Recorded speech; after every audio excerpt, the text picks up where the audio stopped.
Bonjour, un petit message rapide avant de partir. J'ai une réunion ce matin avec la compagnie d'être. C'est un groupement de thérapeutes de tous horizons qui se réunit une fois par mois. En fait, le but, c'est de faire un petit peu un échange, comme une analyse de la pratique entre nous quand on en a besoin, et puis de se faire connaître entre nous nos pratiques. Et aujourd'hui, c'est moi qui fais découvrir la neurologie fonctionnelle appliquée. Ça va être cool. Voilà, sinon, pas mal de petites choses à te partager.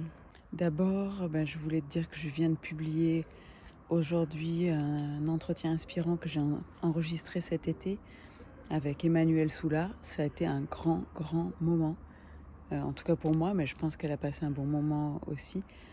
C'était vraiment une interview géniale. J'ai pris un plaisir fou à discuter avec elle.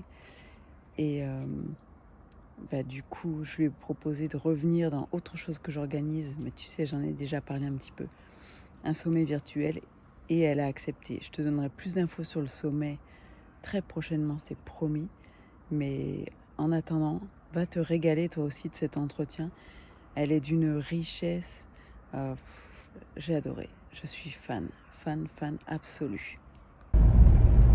Ça y est, on est en route. Donc j'y vais avec Lionel à la compagnie d'être. Ça va être sa première réunion. Et du coup, comme c'est pas moi qui conduis, là, j'entraîne mon système vestibulaire. Là, vous n'avez pas vu parce qu'on est sur une ligne droite, mais juste avant, c'était plein de virages. Bon, de toute façon, j'aurais pas pu le filmer. Et le projet phare, là, pour la compagnie d'être, c'est de monter un système de soins solidaires. Donc, je pense qu'on va avancer sur ce projet aujourd'hui aussi. Je vous en dirai plus tout à l'heure. J'ai testé mon nouvel équipement, c'est de la balle. Là, le son, c'est une tuerie. Je suis trop contente. Je pourrais essayer de trouver un adaptateur. Peut-être. Je réfléchis en même temps que je parle parce que la technique est moins, bon bref, qui me permette d'utiliser ce micro quand je te parle là dans mon téléphone. Mais en tout cas, au niveau du podcast, ça va être pas mal. Et au niveau du sommet virtuel qui s'annonce, on aura du bon son. Et voilà, une bonne journée qui touche à sa fin, mais pas tout à fait. Il doit être pas loin de 18h. J'ai un rendez-vous en visio pour du coaching à 19h. C'est cool. J'aime bien ce genre de choses. J'essaye d'être flexible du coup sur les horaires par rapport aux clients en coaching parce que souvent, eux, ils ont leur journée de travail aussi. Donc, ils ont besoin de faire ça juste après. Donc, voilà. Écoute, moi, ça me va comme ça. C'est le démarrage d'une activité aussi. Mon entreprise est toute jeune, donc c'est important d'être flexible et de savoir faire plaisir à ses clients, surtout quand on peut le faire. Du coup, petit débrief rapide sur la réunion de ce matin avec la compagnie d'être. En fait, on a plus focalisé sur un événement qui aura lieu le 23 septembre qui s'appelle Entre parenthèses. Et d'ailleurs, si tu habites en Isère, je t'invite à y aller. Il y aura plein de découvertes bien-être pour une somme très modique. Tu pourras faire des ateliers bien-être super sympas, animés par quasiment toutes les personnes qui font partie de la compagnie d'être. Lionel y sera. Il est derrière moi, tu vois, il est en train de démonter le chapiteau. Donc voilà, c'était principalement là-dessus. Puis après, j'ai fait mon atelier pour leur faire découvrir la neurologie fonctionnelle appliquée et plus spécifiquement la méthode IP que j'utilise tous les jours. Et si tu me suis sur les réseaux, tu as vu. Et tu dois le savoir puisque j'ai fait un témoignage pour Matt Boulet que j'apprécie beaucoup à propos de l'efficacité de cette méthode. Je vais profiter de cette petite séquence de débrief de la journée pour marcher un peu dans le jardin. Ça me fait du bien avant mon prochain rendez-vous. Oui, je voulais dire, j'en profite aussi pour répondre aux questions puisque j'ai eu des questions par rapport aux épisodes qui sont déjà publiés. Et donc dans l'épisode, je crois que c'est le numéro 1, oui c'est là, je commence par te présenter ma pièce de Reiki. Et je voulais t'expliquer pourquoi je chuchote. En fait, je chuchote parce que le Reiki, Ma pièce de Reiki, c'est un endroit de calme, un endroit qui est voué à la relaxation, à la détente. Et du coup, tout naturellement, en fait, j'avais pas envie de parler fort, j'avais plus envie de chuchoter parce que je trouve que c'est plus approprié. C'est pas que ça soit un lieu saint ou un lieu sacré, mais c'est un lieu qui donne envie d'être vraiment calme et donc j'avais pas envie de parler fort. Voilà pour l'explication. Et sinon, 2-3 petits trucs un peu plus perso que j'avais envie de partager avec toi parce que je pense que ça peut peut-être t'aider ou te rappeler des situations vécues. On est début septembre. Il y a quelques jours, c'était les 17 ans, enfin le 17e anniversaire, si on peut appeler ça un anniversaire, du décès de mon papa. Et voilà, d'habitude c'est toujours une période assez difficile en termes de morale où je ressens un vrai down. Et pour la première fois cette année, c'est passé plutôt pas mal. J'ai juste, bien sûr que j'ai eu une pensée pour mon père, mais ça, c'est tous les jours. Depuis 17 ans, ça n'a jamais cessé. J'ai échangé des messages d'amour avec ma petite sœur. On s'est congratulé et félicité d'être là l'une pour l'autre dans nos vies respectives. Et voilà, et ça s'est arrêté là. Et donc ouais, je suis contente. Et en fait, pourquoi je pense que cette année ça passe mieux? C'est pas une question de temps, t'imagines bien que ton deuil tu le fais au bout de 17 ans et on n'est pas un an près. Je pense réellement que c'est plus parce que je suis beaucoup mieux alignée dans ma vie avec mes valeurs et notamment les valeurs que mes parents m'ont transmises. Et je crois que ça joue vraiment. Je me sens beaucoup mieux dans ce que je fais et je fais des choses qui, je pense, rendraient mes parents fiers. Donc, je me sens mieux dans ma tête aussi.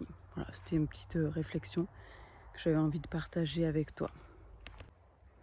Et autre chose, puisqu'on fait dans l'intime, hier, je t'avais dit que j'avais un rendez-vous médical. Donc pour ne rien te cacher, j'avais un rendez-vous chez un gynécologue, enfin une gynécologue, à Voiron. Et en fait, c'était mon premier rendez-vous avec elle. Parce qu'avant, j'étais suivie à Lyon depuis mes 20 ans. Donc ça commence à faire un bail. Et mon gynéco habituel a décidé de réduire un peu son volume d'activité. Et comme j'habite loin maintenant, il m'a suggéré de trouver quelqu'un d'autre. Alors je vais te dire, ça n'a pas été une mince affaire de trouver quelqu'un d'autre. Tu vois, quand on parle de désert médical à la campagne, c'est une réalité. C'est-à-dire que moi j'ai fait le tour de toutes mes copines en disant ouais, est-ce que vous connaissez un bon gynéco? Et il y en a plein qui m'ont dit oh mais non, mais il n'y en a pas ici. Il n'y en a pas, ou alors il faut voir des sages-femmes, ou alors il faut demander à ta généraliste. Alors j'adore ma généraliste, mais j'avais pas du tout envie de faire ce type d'examen avec elle. Donc je dis non. Et puis finalement c'est ma copine Aurélie, qui est infirmière en libéral sur Voiron, là, qui m'a conseillé le docteur Vernet à l'hôpital de Voiron. Donc l'hôpital de Voiron, ça dépend du CHU de Grenoble. Et franchement, voilà, j'ai 47 ans, ça fait donc 27 ans que tous les ans, je vais faire une visite de contrôle chez le gynéco. C'est la première fois que je trouve ça plutôt agréable. Alors je ne te parle pas de l'examen en lui-même, bien sûr tu l'auras compris, mais de l'atmosphère qu'il y avait, de la bienveillance qu'il y avait et des informations échangées. Franchement, c'était trop top, vraiment. Beaucoup d'empathie, beaucoup de compréhension, on prend le temps d'expliquer les choses. Franchement, j'ai regretté de ne pas avoir changé plus tôt parce que j'avais pas connu ça. Et du coup, si tu es maman d'une fille ou papa d'une fille, excuse-moi, je vois pas pourquoi je m'adresserais qu'aux femmes, qui aura besoin un jour d'aller chez un gynécologue, et sache que le premier rendez-vous c'est pas facile et même les autres c'est jamais une partie de plaisir. Et c'est cool de choisir la bonne personne pour accompagner. Alors moi j'ai toujours pensé que j'étais plus à l'aise avec un homme pour ce type d'examen. Je reviens là-dessus parce que du coup docteur Vernet et puis il y avait son interne aussi en 9e année ont été super. Et elles m'ont vraiment mis à l'aise, c'était dans la bienveillance, dans le respect, des petits gestes comme de demander si elle pouvait regarder avant de le faire. Enfin, franchement, j'ai été très agréablement surprise et c'était en fait un bon moment humain. C'est exactement ce que moi aussi j'essaye de faire vivre aux clients qui viennent me voir en posturo, en neuro ou en reiki. C'est être attentive à leurs besoins, faire en sorte qu'ils se sentent bien, qu'ils se sentent à l'aise. Et c'est super cool de trouver ça ailleurs. Voilà, puis on a un peu échangé sur ce qu'on faisait respectivement et c'était top. Donc voilà, c'était juste pour dire, c'est dans la vie d'une jeune fille, ça peut être une expérience difficile, ouais, je pense qu'on peut utiliser ce mot, de dévoiler son intimité comme ça à un médecin, et donc choisir la bonne personne, c'est important, et du coup je pense que c'est cool pour les parents d'être là aussi à ce moment-là. Voilà, petite chose que j'avais envie de partager aujourd'hui avec toi. Sur ce, j'ai pris un peu l'air. J'adore cette lumière, tu vois, on est là, on sent la lumière d'automne qui arrive, qui est plus rasante, et j'adore ces jeux de lumière. Bref, j'espère que tu en profites aussi derrière moi. C'est pas un décor, c'est la réalité. Et donc je vais pouvoir retourner au bureau, finir ce que j'ai commencé de faire. En fait, j'enregistre des audios, des vidéos, un support de formation pour mon accompagnement vitalité, qui est un coaching individuel pour t'accompagner dans soit ta perte de poids, à condition qu'elle soit motivée par un objectif raisonnable, mais ça c'est des choses que je valide avec toi quand je t'offre un premier appel de coaching, ou soit juste de retrouver de l'énergie. En fait, on est quand même assez nombreux sur cette planète à souffrir de fatigue chronique, et il y a des choses à faire. Voilà, c'est souvent lié à ton mode de vie, et l'idée c'est de t'accompagner pour mettre en place des changements, des habitudes saines, et le faire de manière douce pour que ça puisse durer dans le temps. Et voilà, donc il y a toute une partie aussi où on va s'intéresser à l'émotionnel, à ton pourquoi. Enfin voilà, c'est la partie fondamentale aussi pour que ça marche.